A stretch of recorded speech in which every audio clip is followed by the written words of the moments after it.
They call him the greatest conqueror in history, the man who built an empire from the Pacific to Europe. But behind the stories of battlefield brilliance lies a truth so dark it's been buried for centuries. Genghis Khan did not just take cities. He took futures, turning sexual violence into a weapon of war. He built a machine of exploitation that erased bloodlines, rewrote cultures, and left scars still visible in millions of living descendants today. This is not the legend you were told. This is the story of how one man's private wound became history's most organized campaign of sexual terror. Most people know Genghis Khan as the man who built the largest land empire in history, stretching from the Pacific Ocean to Eastern Europe. In popular culture, he is often remembered as a brilliant military leader, a master of strategy, and a symbol of unstoppable conquest. However, behind the stories of cavalry charges and tactical genius lies another reality, one far darker and less celebrated. Genghis Khan was not only a conqueror of land and cities, but also the architect of one of the most systematic and large-scale campaigns of sexual violence the world has ever recorded. This was not the kind of brutality that erupts without order in the chaos of war. It was not an accidental byproduct of victory. For Genghis Khan, sexual violence became a deliberate, organized weapon. It was used to humiliate enemies, break their social structure, erase bloodlines, and replace them with Mongol lineage. His armies did not simply loot or enslave as earlier conquerors had done. They followed a detailed system that transformed women into part of the empire's military and political machinery. The historical records from Persian, Chinese, and Mongol sources make it clear that this was a calculated policy, not an occasional excess. From the ranking of captives to the control of pregnancies, every detail was managed as carefully as troop movements or supply lines. Modern genetic evidence further confirms the scale, showing the biological footprint of these practices centuries later. To understand how far the system went, we need to see how one personal event set the pattern for every campaign that followed. One kidnapping would leave scars deep enough to reshape continents. In 1184, when Genghis Khan was still known as Temujin, he had recently married Borte in a union that was as much political alliance as personal relationship. Not long after their marriage, the Merkit tribe launched a raid in retaliation for an old grievance against Temujin's family. In the chaos, they captured Borte and took her deep into their territory. In Mongol culture, a woman's capture by enemies carried immense shame, not only for her but for her husband and family. Honor was tied to the protection of women, and a man who failed to protect his wife bore a permanent mark of weakness. Borte's captivity lasted around 8 months, during which she became the property of a Merkit warrior named Chilger. The historical sources do not describe the details, but the outcome was plain. When Temujin finally rescued her with the help of his ally Jamukha, she was pregnant. The child, named Joki, would live under a shadow of uncertain paternity for his entire life. Temujin publicly accepted him as his son, but privately the doubt was never erased. The incident had a profound psychological effect. For Temujin, rescuing Borte's body did not restore her honor, nor did it erase his humiliation. In the eyes of their society, what was taken could not be fully returned. This personal wound grew into a new philosophy of war. Temujin began to believe that humiliation had to be answered not just with death, but with a deeper humiliation, one that could not be undone. Sexual violence became a tool of revenge, meant to inflict the same kind of permanent shame he believed he had suffered. That personal wound would be magnified 1,000 times over in the first full-scale test of his new method. His revenge was not random, it was methodical, and it began here. After Borte's rescue, Temujin's first major act of retribution was aimed at the Merkit tribe. The campaign was swift and merciless. Mongol forces destroyed Merkit settlements, killing many of the men outright and seizing the women and children as captives. For Temujin, this was not simply about eliminating a rival tribe. It was about making an example. The women became property of Mongol warriors, their capture a deliberate act meant to mirror and multiply the humiliation he had endured.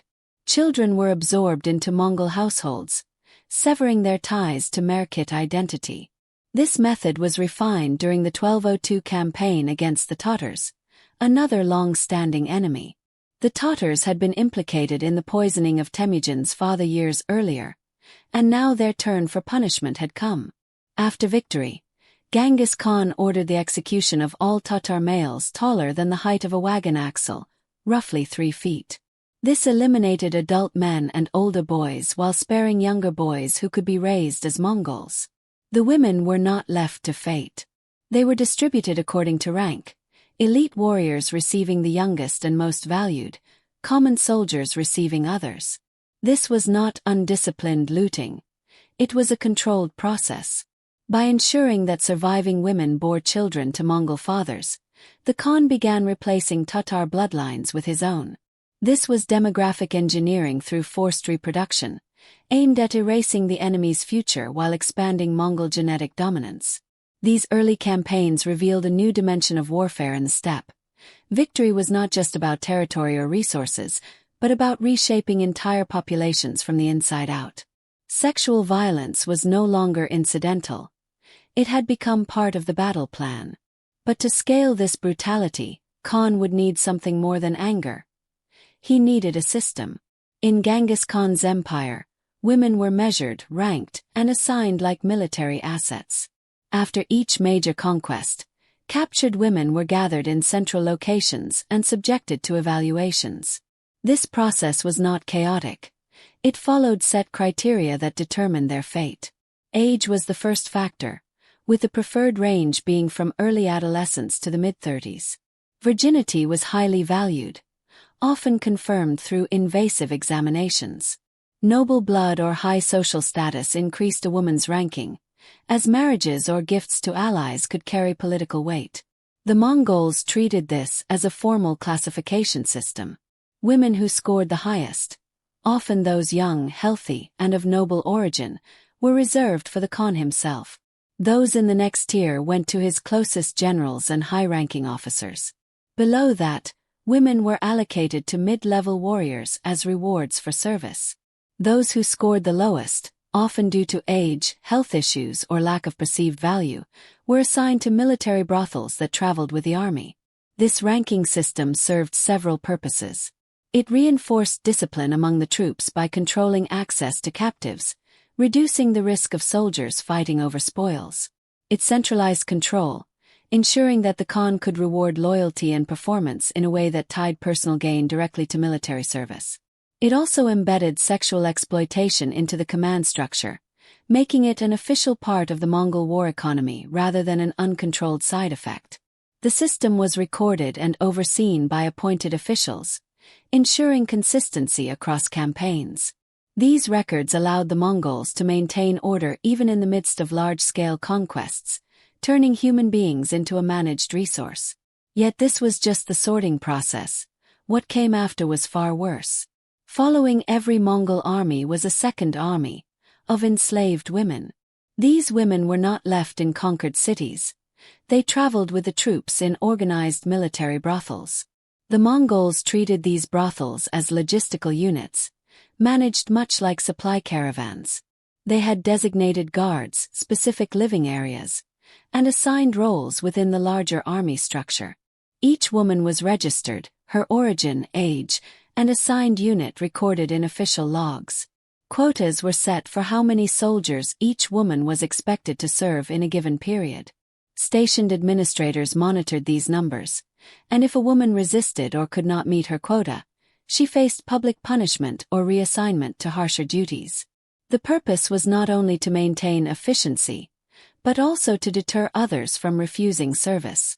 Ethnic segregation was a deliberate feature of this system. Women from different regions, Chinese, Persian, Russian, Central Asian, were housed and used separately. Mongol leaders considered these divisions a way to offer variety to their soldiers, reinforcing the idea of conquest by showcasing the range of peoples they had subdued. This also prevented captives from different ethnic groups from forming alliances or escape plans. These brothels were mobile, following the army wherever it went. Women were moved between units to break social bonds and prevent them from establishing support networks. The arrangement ensured that sexual exploitation was always within reach for the soldiers, woven into the fabric of Mongol military life. It also turned mass rape into a regulated institution, controlled from the highest levels of command. The system structure made it possible to apply this model to any campaign, no matter how far from the Mongol heartland. This portability meant that sexual violence was not just a result of conquest, it was part of the strategy itself. If the mobile camps were horrifying, the fixed network was even more calculated. The Mongol Empire's communication network carried more than messages. Known as the YAM system, it was a series of postal relay stations stretching thousands of miles across the empire, designed to move information, goods, and officials quickly. Hidden within this logistical masterpiece was another function: the maintenance of a permanent network of sexual slavery. At many of these stations, comfort houses were an official feature. Women were kept there to serve passing soldiers, messengers, and dignitaries.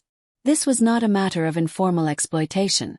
Station masters maintained detailed records, noting each woman's identity, origin, and physical condition. Quotas tracked how many soldiers each woman had served, and those numbers were compared between stations to measure efficiency. Too few recorded services could trigger an investigation, while too many deaths or illnesses could result in punishment for the station master. To reduce the risk of escapes or uprisings, the Mongols rotated women between stations. A woman taken from Russia might be sent to serve in Central Asia, while a captive from Persia could end up in Mongolia. This constant displacement cut captives off from familiar languages and cultures, making cooperation among them difficult. It also reinforced their isolation, a key tool in maintaining control. The postal station system meant that sexual access for Mongol officials was guaranteed across the empire, regardless of location. This network allowed the exploitation to continue even in times of peace, embedded within the state's essential infrastructure. It also ensured that the sexual slavery system could operate indefinitely, without the need for a major military campaign to replenish it. In this way, the YAM system was more than a communication network. It was a continent-spanning machine for organized sexual exploitation, maintained with the same precision as the empire's military supply lines. But Khan's sexual policies were not just about access, they were about biology. Conquest didn't end with surrender. It continued in the womb. Genghis Khan understood, in a basic and practical sense, that children inherit the traits of their fathers. This knowledge was weaponized into a deliberate policy. Enemy bloodlines would be erased by ensuring that surviving women bore children fathered by Mongols. It was not left to chance.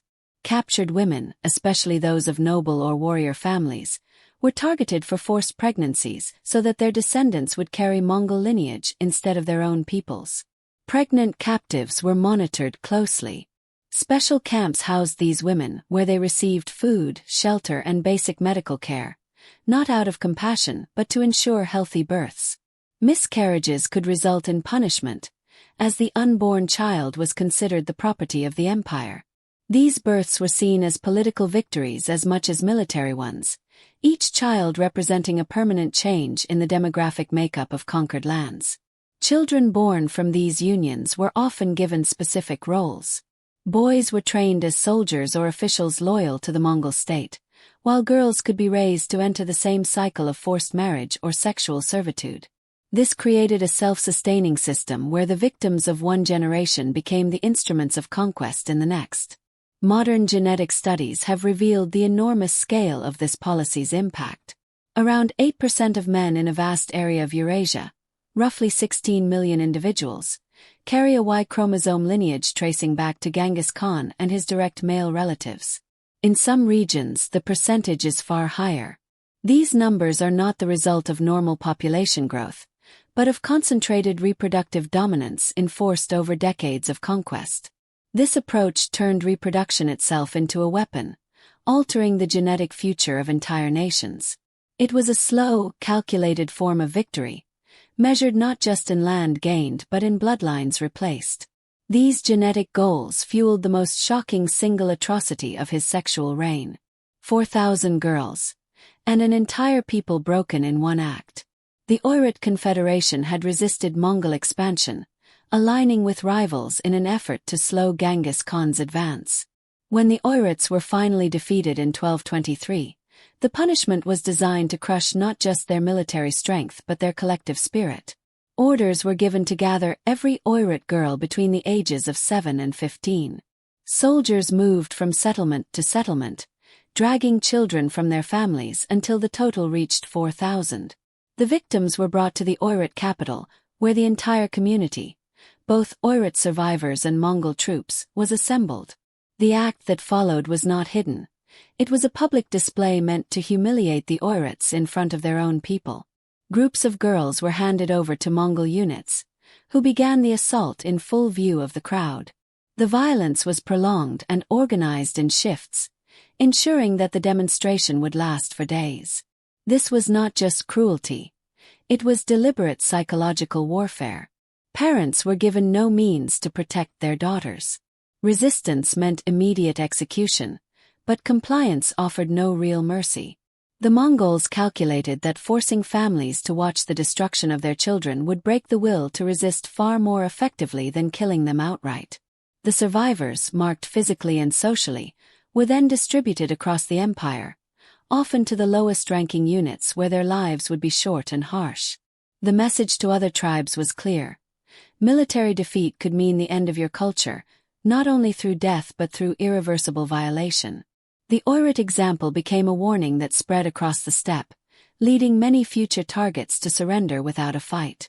From here, sexual violence became not just a weapon but a science. The Mongols documented their atrocities with the precision of engineers. Over time, sexual violence in the empire was refined into a set of tactics designed for maximum psychological impact. They learned that the timing of assaults could change their effect, sometimes striking immediately after a conquest to overwhelm survivors, other times waiting days to let fear build before delivering the blow. This variation kept enemies uncertain and unable to prepare. Mutilation was used both as punishment and as a message. Victims might be marked in ways that made them permanent symbols of conquest, ensuring they could never reintegrate into their communities. Families were often forced to participate in or witness assaults, creating lifelong trauma and destroying social bonds. The Mongols also targeted sacred spaces, carrying out violations inside temples or other religious sites to break both the body and the spirit. These methods were not random acts of cruelty. They were recorded, discussed, and passed on as part of military knowledge. Administrative manuals outlined procedures for managing captives, preventing resistance, and ensuring that the use of prisoners was controlled and productive.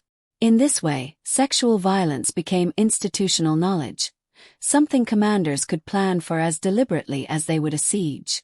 This system was highly effective in spreading fear and discouraging resistance, but it had one inherent vulnerability. The same access and proximity that allowed leaders to dominate captives also gave those captives a rare opportunity for direct retaliation. Yet even the most organized cruelty has a human risk, and one woman would exploit it. She entered his tent as a prize. She left as his executioner. In 1227, during the final campaign against the Tangut kingdom, Genghis Khan captured a high-value prisoner, a young Tangut princess of royal blood.